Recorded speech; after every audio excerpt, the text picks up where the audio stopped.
चलिए सबसे पहले बुरे सपने की तरफ बढ़ते हैं। नंबर 10, चूहों की कालकोठरी। अगर आप मध्यकाल में लंदन, इंग्लैंड में रहते थे, तो आपने चूहों की कालकोठरी के बारे में जरूर सुना होगा, क्योंकि इस सजा से सबसे क्रूर अपराधी भी डर जाते थे।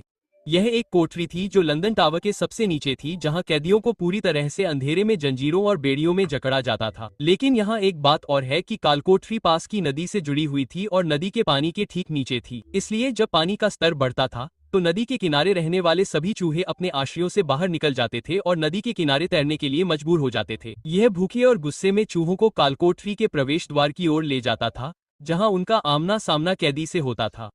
लेकिन उस बदकिस्मत कैदी को कुछ भी दिखाई नहीं देता था और उसे केवल कालकोठरी में घुसते चूहों के पैरों की धीमी आवाज सुनाई देती थी। और कुछ ही मिनटों में ये धीमी आवाजें सैकड़ों की संख्या में उसके चारों ओर थीं। ये गुस्सैल और आक्रामक चूहे कैदी को छोटे छोटे काटने लगते थे, जिसके पास खुद का बचाव करने का कोई तरीका नहीं था। अब वह कुछ घंटों के लिए चूहों को झटकने में सक्षम हो सकता है, लेकिन अंततः कैदी पूरी तरह से थका हुआ हो जाता था और जब वह सोता था तो चूहे उसके मांस को काटते रहते थे। आखिरकार जब वह उठता तो उसे अपने पूरे शरीर पर काटने के सैकड़ों निशान मिलते। लेकिन यह यहीं नहीं रुकता था। कैदी को उसके अपराध के आधार पर कई दिनों या हफ्तों तक यहाँ छोड़ दिया जाता था। लेकिन मध्यकाल के अंत में सजा का ये रूप और भी विकृत हो गया। अंततः इसे मृत्युदंड का रूप दे दिया गया, जहाँ कैदियों को यूं ही कालकोठरी में फेंक दिया जाता था और भूल जाते थे। Number 9, rack. यह लंदन टॉवर में दी जाने वाली एक और सजा थी। रैक एक यातना उपकरण था जिसका उपयोग पूरे इतिहास में कई जगहों पर किया गया था। सजा का यह रूप मूल रूप से अपराधियों, दासों या युद्धबंदियों से कबूलनामा लेने के लिए बनाया गया था। यह उपकरण एक बड़ी सीढ़ी की तरह दिखता था, लेकिन सुरक्षित चरणों के बजाय वे वास्तव में एक रोलिंग पिन की तरह घूमते थे। जब एक कैदी को रैक पर रखा जाता था, तो उसके पैर और कलाई एक रैचेट पुली सिस्टम से बंधे होते थे, जहां दो कानूनी अधिकारी धीरे धीरे रस्सियों को कसते थे और उन्हें जगह पर लॉक करते थे, जिससे कैदी के कंधों, कूल्हों, घुटनों और कोहनी पर हर बार एक ही मोड़ के साथ अधिक दबाव पड़ता था। यह सब जानकारी हासिल करने के लिए किया जाता था, लेकिन निश्चित रूप से कई बार सच्चाई को वास्तविकता के रूप में स्वीकार नहीं किया जाता था और कैदी तब वही कहने लगता था जो उसे लगता था कि अधिकारी सुनना चाहते हैं। कभी कभी यह काम कर जाता था और कैदियों को छोड़ दिया जाता था, जबकि अन्य बार झूठ बोलने के लिए उन्हें और भी अधिक प्रताड़ित किया जाता था। जब पूरी परीक्षा समाप्त हो जाती थी, तो कैदियों को आमतौर पर जोड़ों की हड्डी उखड़ने के साथ छोड़ दिया जाता था, लेकिन अक्सर वे पूरी तरह से लकवाग्रस्त हो जाते थे। 1447 में इंग्लैंड में एक ऐसी ही घटना हुई थी जब एनी एस्कू नाम की 25 साल की लड़की को घंटों तक तड़पाया गया और उसके सारे जोड़ उखड़ गए थे और वो पूरी तरह से लकवाग्रस्त हो गई थी। फिर उसे एक कुर्सी पर बिठाकर सूली पर लटका दिया गया। यह सब इसलिए क्योंकि उसने बाइबल के धर्मग्रंथ पढ़े और याद किए थे और फिर उसने कुछ महिलाओं को अकेले में उपदेश दिया था। उसने उन महिलाओं का नाम लेने से इनकार कर दिया था और यातना के दौरान उनका नाम उजागर किया था। उस समय अगर कोई कैथोलिक चर्च के अलावा किसी और धर्म का पालन करता था तो उसे किसी से कुछ नहीं कहना चाहिए था, यहाँ तक कि अपने पति से भी नहीं जिसने उसे धोखा दिया था। नंबर 8, कीलहौलिग। यह क्रूर सजा समुद्र में उन नाविकों को दी जाती थी जो चोरी करते थे या दूसरों के साथ हिंसा करते थे और आमतौर पर इसका नतीजा मौत होता था। कीलहौलिग की शुरुआत में नाविक के हाथ रस्सी से बांध दिए जाते थे, फिर उसे जहाज के पूरे घेरे में लपेटा जाता था और फिर उसके पैरों से बांध दिया जाता था। नाविक को जहाज से बाहर फेंक दिया जाता था और जहाज पर मौजूद लोग रस्सी खींचकर उसे जहाज के बाहर की तरफ घसीटते थे, यहाँ तक कि कील के ऊपर भी, इसलिए इस सजा का नाम पड़ा। लेकिन कई बार नाविक को इसकी चिंता भी नहीं करनी पड़ती थी, क्योंकि वे जहाज तक पहुंचने से पहले ही मर चुके होते थे। यह इस बात पर निर्भर करता था कि रस्सी पर बंधे लोग उस दिन कितनी मेहनत कर रहे थे। नाविक न केवल डूबते थे और कील पर उनकी पीठ और गर्दन टूट जाती थी, बल्कि जहाज के बाहर मौजूद नुकीले बार्निकल उन्हें पनीर के कद्दूकस की तरह चीर देते थे। लेकिन अगर किसी चमत्कार से नाविक बिना मरे जहाज का चक्कर लगा लेता था, तो तीन में से एक बात होती थी। 1, उसे दूसरे दौर के लिए भेजा जाता था और तब तक उसकी मौत हो चुकी होती थी। 2, उसे रिहा कर दिया जाता था और जहाज पर वापस भेज दिया जाता था, जहां वह संक्रमण से धीरे धीरे मर जाता था। या 3, उसे अपनी पूरी जिंदगी अकेले ही गुजारनी पड़ती थी और उसका मजाक उड़ाया जाता था, क्योंकि अब उसके सिर से लेकर पांव तक घाव के निशान थे। नंबर 7, हाथी से कुचलवाना। अब हम उस हिस्से पर पहुंच रहे हैं जहां जीना ही विकल्प नहीं रह जाता। इस तरह की सजा का इस्तेमाल इतिहास में कई देशों में होता आया है, लेकिन भारत में इसका इस्तेमाल सबसे हाल में 19वीं सदी में हुआ था, जो कि बहुत पहले की बात नहीं है। जैसे आपकी परदादी ने भी ऐसी सजा देखी होगी। आप शायद सोच रहे होंगे कि हाथी से कुचलवाए जाने के लिए आपको किस तरह के अपराध करने होंगे। जाहिर तौर पर अगर आप अपना टैक्स नहीं चुकाते थे तो ये काफी था। और हाँ, चोरी करना या दुश्मन का सैनिक होना भी टौटीला बनने का एक अच्छा तरीका था। लेकिन इतिहास का सबसे परेशान करने वाला मामला तब था जब भारत के चौथे मुगल सम्राट ने एक ही दिन में बहुत सारे अपराधियों को कुचलकर मारने का आदेश दिया था, सिर्फ इसलिए क्योंकि वह ऊब गया था और उसे कुछ मनोरंजन चाहिए था। जो आदमी अपना टैक्स चुकाना भूल गया था, जो आदमी स्थानीय बाजार से सेब चुराता था, उसे कुचल दिया जाता था। जो छोटा अनाथ सड़क पार कर जाता था, उसे कुचल दिया जाता था। एक आदमी जिसने अपने पड़ोसी की हत्या की और उसके अवशेषों को टमाटर के सूप के एक बड़े बर्तन में मिलाया, फिर उस सूप को अपने परिवार को पिलाया और उन्हें चेहरे पर डरावनी मुस्कान के साथ छाया में बैठकर खाते हुए देखा। वह बिल्कुल ठीक है। जाहिर तौर पर वह बहुत अच्छा सूप बनाता है। इस सार्वजनिक फांसी को कई तरीकों से अंजाम दिया जाता है, लेकिन एक चीज हमेशा एक जैसी रहती है। हाथी के ऊपर हमेशा एक आदमी होता है जो उसकी हर हरकत को नियंत्रित करता है, और यह बहुत ही जानबूझकर किया गया था क्योंकि इसका उद्देश्य ये दिखाना था कि शासक वर्ग कितना अद्भुत है। मेरा मतलब है, उन्हें देखो, वे एक हाथी को नियंत्रित कर सकते हैं। अब प्रभावित हो जाओ। फांसी देने का पहला तरीका वह था जिसके लिए आपको प्रार्थना करनी चाहिए यदि यह आपके भाग्य में होने वाला है। इसमें अपराधियों के हाथ उनकी पीठ के पीछे बंधे होते थे और उनके सिर को एक आसन पर रखा जाता था जहां हाथी के पैर से अंगूर की तरह कुचला जाता था। अब दूसरा तरीका बहुत अधिक क्रूर है। अपराधी को फर्श पर सीधा लिटाया जाता था और उनके हाथ उनकी पीठ के पीछे बंधे होते थे। फिर हाथियों को व्यक्ति के शरीर पर चलने के लिए कहा जाता था और उम्मीद की जाती थी कि अपराधी पहली बार में ही मर जाएगा, लेकिन कभी कभी वे केवल एक पैर या हाथ को कुचल देते थे। इसलिए हाथी को फिर से यू टर्न लेना पड़ता था और बार बार कोशिश करनी पड़ती थी। आखिरी और सबसे खराब तरीका तब होता था जब एक उच्च प्रशिक्षित हाथी को व्यक्ति के अंग अंग को धीरे धीरे कुचलने के लिए कहा जाता था। वे पहले हाथ कुचलते थे, फिर पैर, और फिर उनमें दांत से छेद करते थे जब तक कि अंत में सिर या धड़ पर आखिरी वार नहीं किया जाता। यह अधिक नाटकीय तरीका था जिसे चौथे मुगल जैसे शासकों को अपनाना पसंद था, और चौथे मुगल को छोड़कर सभी के लिए यह वास्तव में दर्दनाक अनुभव था। उसे यह पसंद था। नंबर 6, कोड़े मारना। शायद सूची में सबसे घिनौनी और क्रूर सजाओं में से एक। इतिहास में कुछ देशों में इसका इस्तेमाल किया गया है, लेकिन सबसे हाल ही में 17वीं शताब्दी में मिस्र में इसका इस्तेमाल किया गया था, आमतौर पर उन अपराधियों के खिलाफ जो राजमार्ग लुटेरे, कब चोर या कोई भी जो विद्रोह शुरू करने की कोशिश करता था। इस सजा की शुरुआत अपराधी को पेट के बल लिटाकर उसके हाथ पीठ के पीछे बांध कर की जाती थी। फिर उसके पिछले हिस्से को रेजर से चीरकर बड़ा किया जाता था। जैसे ही चीरा लगाया जाता था, खून को तुरंत रोकने के लिए उस जगह पर पेस्ट लगा दिया जाता था। फिर एक लंबा लकड़ी का डंडा, जो एक आदमी के हाथ के बराबर चौड़ा होता था, अंदर ठोक दिया जाता था।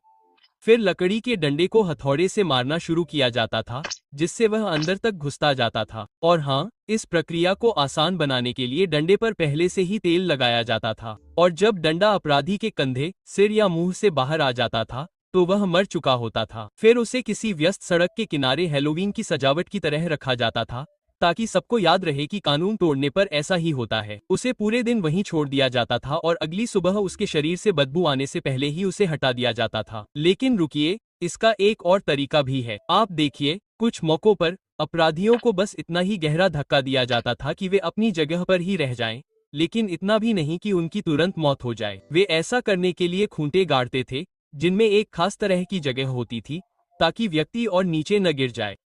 फिर उन्हें एक व्यस्त सड़क पर छोड़ दिया जाता था, जहां वे घंटों तक लोगों से मदद की गुहार लगाते रहते थे, जब तक कि वे अपने घावों के कारण दम नहीं तोड़ देते। नंबर 5, पेनाकूल। पेना लैटिन में सजा का मतलब है बोरी में बंद करना, और यह बिल्कुल वैसा ही था, बस यह बहुत ज्यादा डरावना और क्रूर था। यह सजा केवल उन लोगों को दी जाती थी जो अपने ही परिवार के सदस्यों की हत्या करते थे। यह पहली बार 21वीं सदी में रोम में देखा गया था, लेकिन बाद में 18वीं सदी में जर्मनों ने इसका इस्तेमाल किया। यह सब एक दोषी हत्यारे को एक मोटे चमड़े के बैग में रखने से शुरू होता है, लेकिन यह सुनिश्चित करने के लिए कि वह व्यक्ति अकेला न रहे, वे उसके बाद एक कुत्ता, एक मुर्गा, एक सांप और एक बंदर भी रखते थे। मुझे नहीं पता कि इन जानवरों ने ऐसा क्या किया होगा कि उनके साथ ऐसा हुआ, लेकिन कम से कम ये दुष्ट हत्यारा अकेला नहीं मरता। जब सभी जानवरों को बैग में डाल दिया जाता है, तो उसे सील कर दिया जाता है, जिससे एक तरह का एयरटाइट सील बन जाता है। अब आप सोच रहे होंगे कि यह काफी भयानक होगा, लेकिन नहीं, ये तो बस शुरुआत है, क्योंकि जैसे ही बैग को सील किया जाता है, उसे समुद्र में फेंक दिया जाता है। लेकिन चिंता न करें, बाद में इन हत्यारों को यह विकल्प दिया जाता है कि या तो उन्हें चमड़े के बैग के अंदर रखा जाए या उन्हें कोलिजियम में प्रदर्शन के लिए भेजा जाए, जहां वे अपने सभी प्रियजनों और साथियों के सामने मौत के घाट उतारे जाने का नाटक कर सकते हैं। आप जानते हैं, कम से कम उनके पास यह विकल्प तो था। नंबर 4, चूहे।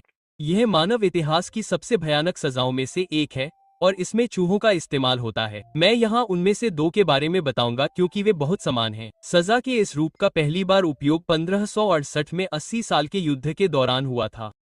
डच नेता डाइड्रिक सेनोई अक्सर इस सजा का इस्तेमाल करते थे। इसमें एक मिट्टी के बर्तन में एक चूहे को रखा जाता था और फिर उसे कैदी के पेट, सीने, चेहरे या कमर पर उल्टा रख दिया जाता था। फिर बर्तन के पिछले हिस्से को मशाल या कोयले से गर्म किया जाता था। इससे चूहा घबरा जाता था और गर्मी से बचने की कोशिश करता था। उसके पास इंसान के अंदर घुसने का एक ही रास्ता था। अंदर घुसने के बाद वह अपने रास्ते में आने वाली हर चीज को चबाता और फाड़ता रहता था। आखिरकार चूहा भूलभुलैया से बाहर निकलने का रास्ता ढूंढ ही लेता था। कैदी के साथ ऐसा नहीं था। लेकिन दूसरा तरीका बहुत ही बुरा था और इसे बहुत ही गुप्त रखा जाता था क्योंकि इसका इस्तेमाल तानाशाह अगस्टो पिनोचा के निर्देशन में किया जाता था, जो 1976 से 1983 तक सत्ता में था। वे इसे रेक्टोकोप कहते थे और मुझे यकीन है कि आप समझ ही गए होंगे कि यह कहां जा रहा है। हाँ, यह बिल्कुल वैसा ही है जैसा आप सोच रहे हैं। कैदी के पिछले दरवाजे पर एक नली लगाई जाती थी और फिर उसमें एक चूहा डाल दिया जाता था। चूहा अंदर घुसने के लिए बिल बनाता था। कैदी इतने बीमार थे कि वे उम्मीद करते थे कि कैदी इस दौरान सवालों के जवाब देंगे। आखिरकार चूहा अंदर घुस जाता और बाहर निकलने के लिए आगे बढ़ता। इस सजा से कितने लोग मारे गए, यह कोई नहीं जानता, लेकिन हम ये जरूर जानते हैं कि जब यह तानाशाह सत्ता में था, तो बहुत से लोग लापता हो गए थे। तीसरा, गिबेटेग। इसका आखिरी इस्तेमाल 1900 की शुरुआत में अफगानिस्तान में हुआ था। यह सब 1921 में तब सामने आया जब नेशनल जियोग्राफिक्स ने अपनी पत्रिका में यह तस्वीर छापी। 17वीं और 18वीं सदी में समय समय पर इसका इस्तेमाल संयुक्त राज्य अमेरिका में भी किया जाता था। इसका एक उल्लेखनीय उदाहरण बोस्टन, मैसाचुसेट्स में था, जहां बोस्टन हार्बर पर कुछ समुद्री लुटेरों को लटका दिया गया था ताकि बोस्टन की ओर बढ़ने वाले नाविकों को चेतावनी दी जा सके। अब बात करते हैं इंग्लैंड की, जहां सजा का यह रूप बहुत पसंद किया जाता है। इंग्लैंड में इसका इस्तेमाल गद्दारों, हत्यारों, समुद्री लुटेरों और चोरों पर किया जाता था। लेकिन 1752 के बाद मर्डर एक्ट पास हुआ, जिसके तहत सभी दोषी हत्यारों को सरेआम विच्छेदन करके या किसी तरह से फांसी देकर मौत की सजा दी जानी थी। और 134 से ज्यादा लोगों के साथ ऐसा हुआ। फांसी देने का सबसे आम तरीका था पिंजरों में बंद करना और वो कुछ इस तरह के होते थे। ये एक स्टील का पिंजरा होता था जिसे इंसान के शरीर के आकार के हिसाब से बनाया जाता था। पिंजरा इतना टाइट होता था कि उसमें मौजूद इंसान हिल भी नहीं पाता था। फिर उसे जमीन से 30 फीट या उससे ज्यादा ऊंचाई पर लटका दिया जाता था, आमतौर पर किसी सार्वजनिक सड़क या पानी के कुंड पर, ताकि ज्यादा से ज्यादा लोग इस हैवानियत को देख सकें। लेकिन मैं बस यही कह सकता हूं कि ये सबसे ज्यादा परेशान करने वाला था, क्योंकि जब भी आपको प्यास लगती और आपको पानी का डिब्बा भरना होता तो आपको मरते हुए इंसान से एक घूंट पानी के लिए भीख मांगनी पड़ती। लेकिन लोगों की झुंझलाहट और यातनाएं यही नहीं रुकती थीं, क्योंकि जब अपराधी पिंजरे में मर जाते थे तो उनके शरीर को सालों तक सड़ने के लिए वहीं छोड़ दिया जाता था। स्थानीय लोगों की शिकायत थी कि वहां से इतनी बदबू आती है कि उन्हें रात में नींद भी नहीं आती। ऐसी भी खबरें हैं कि कुछ मानव अवशेष 20 साल से भी ज्यादा समय तक इन पिंजरों में पड़े रहे, तब जाकर किसी सरकारी अधिकारी को उन्हें साफ करने की याद आई। दूसरा, स्कैफिज्म। यह एक तरह की सजा थी जो प्राचीन फारसी साम्राज्य में किसी भी ऐसे व्यक्ति को दी जाती थी जिसे हत्या का दोषी पाया जाता था। सबसे पहले अपराधी को एक नाव में पीठ के बल लिटाया जाता था और बांध दिया जाता था। नाव में 4 छेद होते थे ताकि व्यक्ति के हाथ और पैर नाव से बाहर और पानी में रहें। फिर उन्हें तब तक भारी मात्रा में शहद और दूध पिलाया जाता था जब तक कि उनका पेट पूरी तरह से भर न जाए। फिर वे उनके पूरे शरीर पर दूध और शहद लगाते थे। इन सभी चरणों के पूरा होने के बाद उन्हें झील के बीच में धकेल दिया जाता था, जहां वे पूरी तरह से सूरज की गर्मी के संपर्क में होते थे। लेकिन जल्द ही सूरज उनके लिए सबसे कम चिंता का विषय बन जाता था। देखिए, दूध और शहद इसलिए नहीं खिलाया जाता था क्योंकि यह आखिरी बार खाने के लिए अच्छा होता था, बल्कि इसलिए क्योंकि इस मिश्रण से व्यक्ति को बहुत ज्यादा दस्त हो जाते थे और शहद के साथ मिलकर चूहे, कीड़े, ततैया, मधुमक्खियां, मक्खियां और झील के आसपास रहने वाले दूसरे जानवर उसे आकर्षित करते थे। पूरी रात जानवरों द्वारा प्रताड़ित किए जाने के बाद आप सोच सकते हैं कि दिन में शायद थोड़ी राहत मिलती होगी। नहीं, क्योंकि जैसे ही अगले दिन सूरज निकलता, नाव के अंदर मौजूद व्यक्ति को दूध और शहद का एक और बड़ा सा भोजन दिया जाता था और उस पर झाग भी लगाया जाता था। यह हर दिन किया जाता था ताकि सजा को ज्यादा से ज्यादा समय तक बढ़ाया जा सके। यह भी अच्छी तरह से प्रलेखित है कि चूहे लगातार व्यक्ति के पिछले दरवाजे से अंदर घुसने की कोशिश करते थे। वे शायद अपने अगले भोजन के लिए जल्दी से तैयार होना चाहते थे। जॉन सोनार्स नामक एक लेखक ने ऐसी ही एक घटना के बारे में विस्तार से लिखा है। उन्होंने आगे कहा कि यह सजा के सबसे भयानक और क्रूर रूपों में से एक था, क्योंकि यह बहुत लंबा होता था और इसका कोई अंत नहीं दिखता था। उन्होंने एक ऐसे व्यक्ति के बारे में लिखा है जो 17 दिनों तक जीवित रहा और आखिरकार अपने घावों के कारण उसकी मृत्यु हो गई। ऐसा प्रतीत होता है कि उस व्यक्ति ने अपने अंतिम कुछ दिन अपने पूरे चेहरे पर ततैयों से ढके हुए और अपने मांस में परजीवियों और कीड़ों से भरे हुए सड़ते हुए बिताए, जबकि वह अपने ही मल से सना हुआ था। नंबर 1, ऊलिएट। फ्रेंच में ऊलिएट का अर्थ है भूलना। यह एक ऐसी सजा थी जिसका इस्तेमाल पूरे इतिहास में कई जगहों पर किया जाता था, जिसमें लंदन टॉवर भी शामिल है, जिसमें लिटिल ईज नामक एक छोटा और सीमित कमरा था। यह कमरा न केवल घुप्पा अंधेरा था, बल्कि इतना छोटा भी था कि कैदी इसके अंदर न बैठ सकते थे, न खड़े हो सकते थे और न ही लेट सकते थे, और उन्हें कई दिनों तक इसी असुविधाजनक स्थिति में छोड़ दिया जाता था। सबसे प्रसिद्ध ऊलिएट में से एक लंदन टॉवर में नहीं, बल्कि पड़ोसी जिले वारविक में वारविक कैसल के अंदर है। यहाँ महल के कालकोठरी में बहुत गहराई में एक बहुत छोटी और संकरी कोठरी है जो पूरी तरह से पत्थर से बनी है, और इसे बंद करने के लिए एक धातु का दरवाजा है। कैदियों को कोठरी के अंदर फेंक दिया जाता था और उन्हें भूल दिया जाता था। जैसा कि नाम से ही पता चलता है, कैदी को बस वहीं बैठकर अपनी मौत का इंतजार करना होता था, जो आमतौर पर कुछ दिनों में डिहाइड्रेशन या भूख से हो जाती थी। अब जाहिर सी बात है कि यही सबसे अच्छी स्थिति होती, क्योंकि असल में ज्यादातर समय नए कैदी के साथ रहने के लिए कोठरी के अंदर पहले से ही एक सड़ती हुई लाश होती थी। कोठरी में रहने वाला पिछला कैदी उसे हर दिन उसके आने वाले भाग्य की याद दिलाता रहता था। लेकिन उसके साथ सिर्फ यही साथी नहीं होते थे, क्योंकि भूमिगत कालकोठरियां पूरी तरह से चूहों से भरी होती थीं, जिन्हें इंसानी मांस का स्वाद चखने को मिल जाता था। लेकिन रुकिए, और भी बहुत कुछ है। ये ओबलेट पूरे यूरोप के कई महलों में मौजूद थे, और हाल के दिनों में उन्होंने वास्तव में इन कालकोठरियों को पाया है, जिनमें सैकड़ों नहीं तो दर्जनों इंसानी अवशेष थे, जो इस बात का सबूत है कि इन्हें कभी साफ नहीं किया जाता था। जैसे आयरलैंड के लीप कैसल में, जहां 1900 में महल के नवीनीकरण के दौरान एक कर्मचारी को चैपल के अंदर एक दीवार के पीछे एक छोटा सा छेद मिला। इस छेद में 8 फीट की गहराई थी, जो एक बड़े ओबलेट में जाता था, और अंदर जो कुछ भी मिला उसे देखकर कर्मचारी दंग रह गया, क्योंकि वहां इतने सारे कंकाल थे कि उन्हें बाहर निकालने के लिए कई गाड़ियों की जरूरत पड़ी। लेकिन जब आपको लगता है कि सेक्शन खत्म हो गया है, तो वहां से और भी कंकाल निकलते हैं। देखिए, ऐसे कई किस्से हैं जिनमें लोगों को इन कालकोठरियों में रखा गया और सालों साल तक जिंदा रखा गया। वे खाने के टुकड़ों और कम से कम पानी पर जिंदा रहे। इस तरह वे अपनी मौत को तब तक टालते रहे जब तक कि इंसान के लिए यह संभव नहीं हो गया। कभी कभी इन कोठरियों को जमीन से भी ऊपर बनाया जाता था, ताकि वे बाहर मौजूद लोगों की आवाजें और हंसी सुन सकें। ऐसा अनुभव उन्हें इस जीवन में दोबारा नहीं मिलेगा।